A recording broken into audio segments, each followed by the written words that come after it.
Hi friends! Welcome to Gardening with Miss Heather. After our last video on worms, there was so much enthusiasm and excitement about it, I realized that we probably need to talk a little bit more about what is a worm and why are they important. So I dug up this book, literally, We Dig Worms by Kevin McCloskey. I wrote to him and asked him for permission to share this book with you, and he was delighted.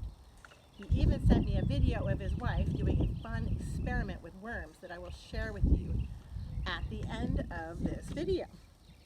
So in the meantime, I'm going to read you this story and we'll get going. It's called We Dig Worms. There he is, a tune book by Kevin McCloskey. There are many different kinds of worms. There are tree worms, sea worms, river worms, and gummy worms. We love gummy worms. The worms in parks and gardens are called earthworms. Those are the worms that most of us know. There are also the red wigglers that we use in our worm composting. Hello, little worm, says the bluebird. Worms feel light through their skin. Oh, so what do you think is happening here? The worm can feel the shadow of the bird flying over. And because worms do not have eyes and they do not have noses, they rely on their sense of feeling through their skin. Worms do a lot of important work in our garden. Hello, I said hello, little worm. What is this worm going to be doing in our garden? I eat leaves and bugs.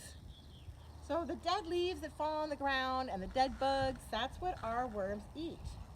And they do something amazing after they eat all that. My tunnels bring air and water to the soil to help the plants grow. When worms dig, twisting and turning, they make the earth earthier. Oh, it's very windy out here. My poop is good for the soil. Ew, she says, ew. Worm poop is called castings or black gold.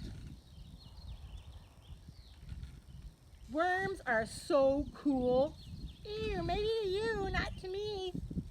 Oh, worms feel cool. They have cool blood, cold blood. So they are not warm-blooded creatures like we are or kitty cats are. They're cold-blooded creatures. This is a map of a worm. And we're going to read it together, okay? So, the outside of a worm, when you just look at a worm, it's got a head, and then adults, grown-ups, they have this strange bump on them, and that is called the clitellum. And that is where the eggs or the cocoons are created. Worms do not have lungs. They breathe through their skin. We talked about that when we were talking about our worm bin, right? And inside the worm is equally interesting. Worms, I think I'm going to go back though to the outside.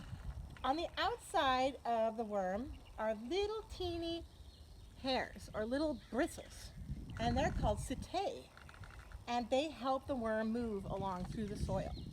And when the cocoons form here in the clitellum, there they are. They're tiny little white dots. They're about the size of the end of a pencil.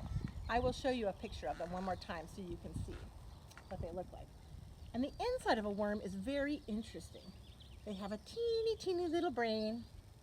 They have a mouth, of course. And then they have 5 pairs of hearts. A pair is 2, remember? So if they have 5 pairs of 2, that makes 10 hearts. That's amazing. And then they have a nervous cord that runs from the brain all the way down to where they digest. And they digest through 2 kinds of stomachs. One is called a crop and one is called a gizzard.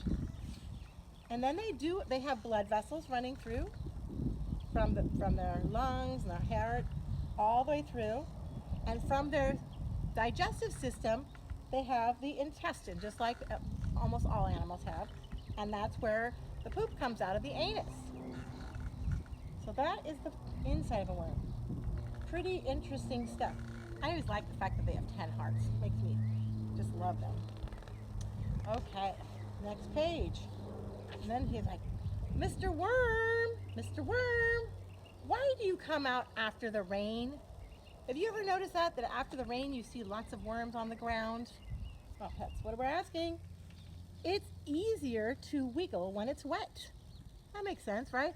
If the soil's really dry, they probably don't like that very much, and when it's wet they can wiggle around and get further.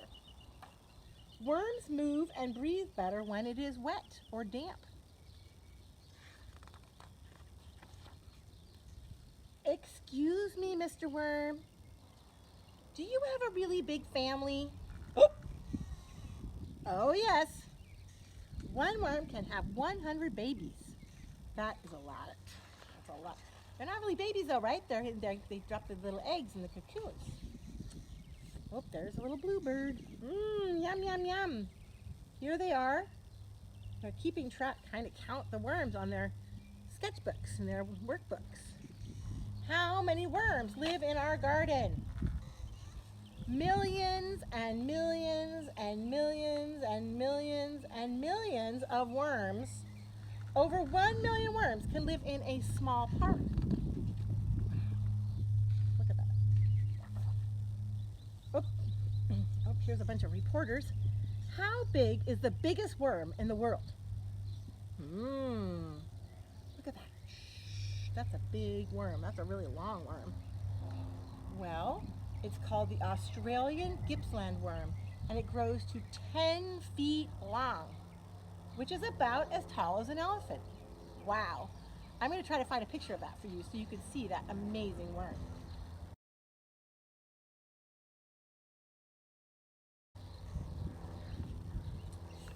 Hey, little worm, I'm hungry. You want to come and have lunch with me? Do you think that worm wants to have lunch with that bird? I think that bird wants to eat that worm for lunch. Why did the little worm go away? Was it something Bluebird said? Disappeared really quickly, right? I want to meet you for lunch, worm. That worm is not having any of it. Wiggling away. Sorry, Bluebird.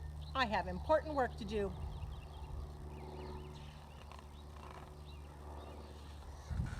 Oh, there's the important work. Look at all that. Making tunnels and making awesome rich dirt for all the roots of the plants to be happier in. There's the top. Look at that. And the bluebird says, maybe tomorrow. And what does she say? Thank you, worms, for making my garden so happy and healthy.